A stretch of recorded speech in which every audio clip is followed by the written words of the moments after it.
Today I'm talking about the Nikon 70-200 f2.8 EFLED.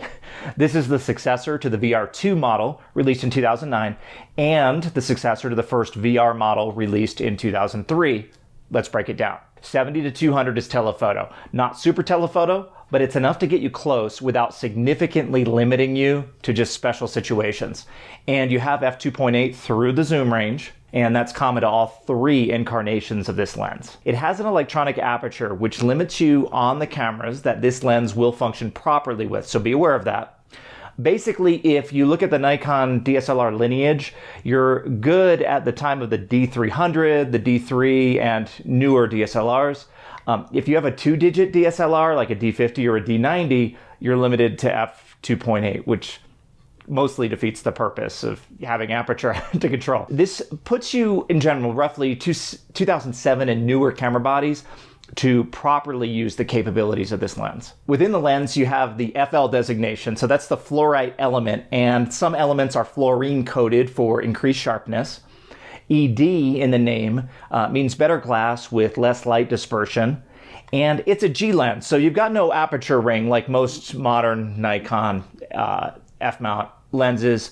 You control aperture on your camera body. And to be double clear, this is an f-mount lens, so it can be used with the new Z series mirrorless cameras, but with the FTZ adapter. And by the way, you may notice I did something here. I used the Nikon D500 f-mount camera body to review this f-mount lens.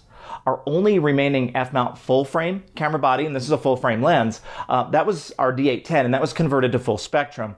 And the D500 in general, being a very fast body, is a great partner for this lens. So I put the Z series aside for this review, and I turned the clock all the way back to 2018 to review this lens with its native mount. On the lens, you have 4 switches and 4 buttons towards the end of the barrel.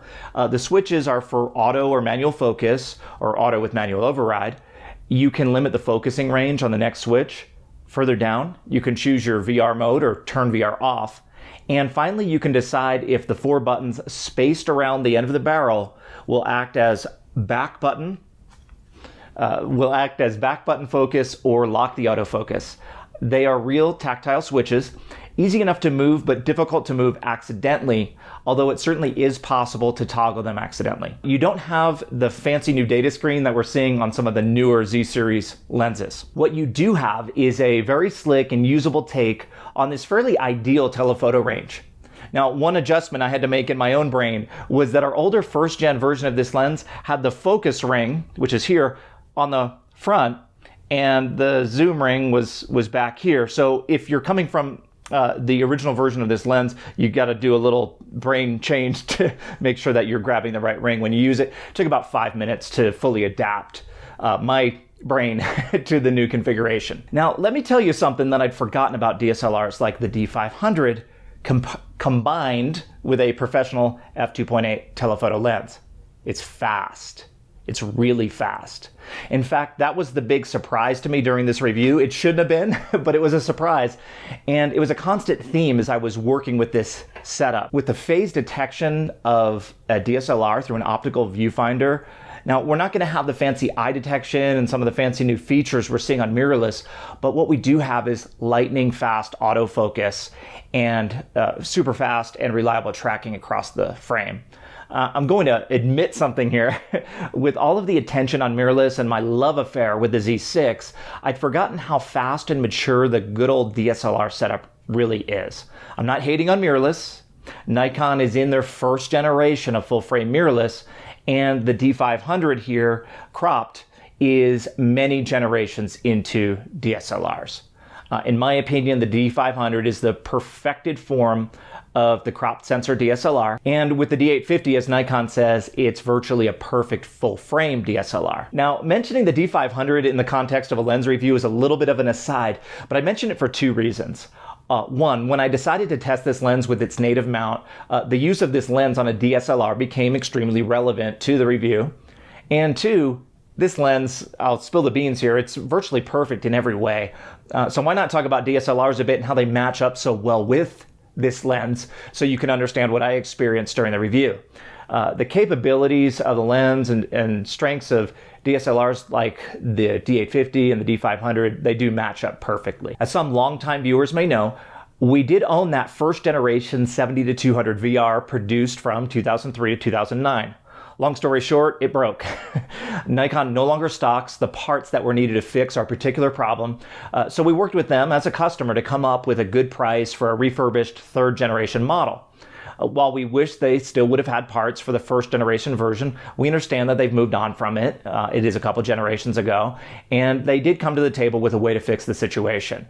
This is a consideration though if you're using an older lens in general. Fast forward to today, I'm glad we do have the newer version. In the past, on the first generation lens, I accepted some softness at f2.8. It's just not here with the third gen. It's just super sharp at any aperture, at any focal length. Everything's faster on the new version, and the minimum focusing distance is actually better as well. About 3.5 feet, even at 200 millimeters, all the way zoomed in. It's pretty nice for flowers, insects, and things covered in stabby needles. Walking around with this lens, it's certainly larger than a kit lens and non-telephoto prime lenses, but it's all very manageable, handheld. The VR works great. I never felt the desire to put it on a tripod, although it does have a tripod collar and mount for that. A nice two-handed grip though without the tripod. It feels so well balanced. The center of gravity is really seems like it's in the perfect spot. It's right in the lens where the badging is. And actually we've been shooting so much with the 200 to 500 f5.6. Bringing the 70-200 back out was kind of a bit of a relief. For one, the 200 to 500 a lot of times feels like you're waving the camera around just to find the subject because you're starting zoomed out at 200 millimeters. And that 200 to 500, it's fun to use, but it's also really big and heavy for a long shoot. It obviously gets you in closer, as I said, starting where this lens leaves off. Bringing the 70-200 back out had me feeling more nimble, relaxed, and albeit in a way that doesn't get you quite as close to those critters and things like athletes, big and small. But for the event market, having f2.8 through a very usable telephoto range of 70-200, that's really the appeal of this lens. As a wedding and indoor event lens, it's virtually perfect. Let's talk about the flaws and the drawbacks of this lens. Okay, a couple things. It is larger and heavier than its f4 counterpart or variable aperture, less durable lenses like the 55-200 DX or the 70-300 FX lenses. But if you want f2.8, you're committing to larger, heavier elements. And if you want the durability, you're adding weight there also. Overall, it's just simply a smooth operator. Whether you're scampering around, shooting an event, or sitting quietly watching birds, you've got the range and quality to bring things that aren't so close to you into your range. You've got f2.8 for shallow depth of field effects and shooting in very low light, all in a package that's big, but not too big or too heavy for most. Now, I've got a few questions for you all that are inescapable, especially with these Z-series cameras that you already have, or maybe you're thinking about getting. Is this lens still relevant, or are we sitting on our collective hands waiting for the Z-series version of this lens, which is bound to have a third ring on the barrel, the fancy digital information screen? I very much intentionally reviewed this lens with the D500, but should I follow up and talk about performance differences of this lens on the F-mount compared to adapting it and using it on a Z-mount camera, because this is what we have right now for Z-mount cameras?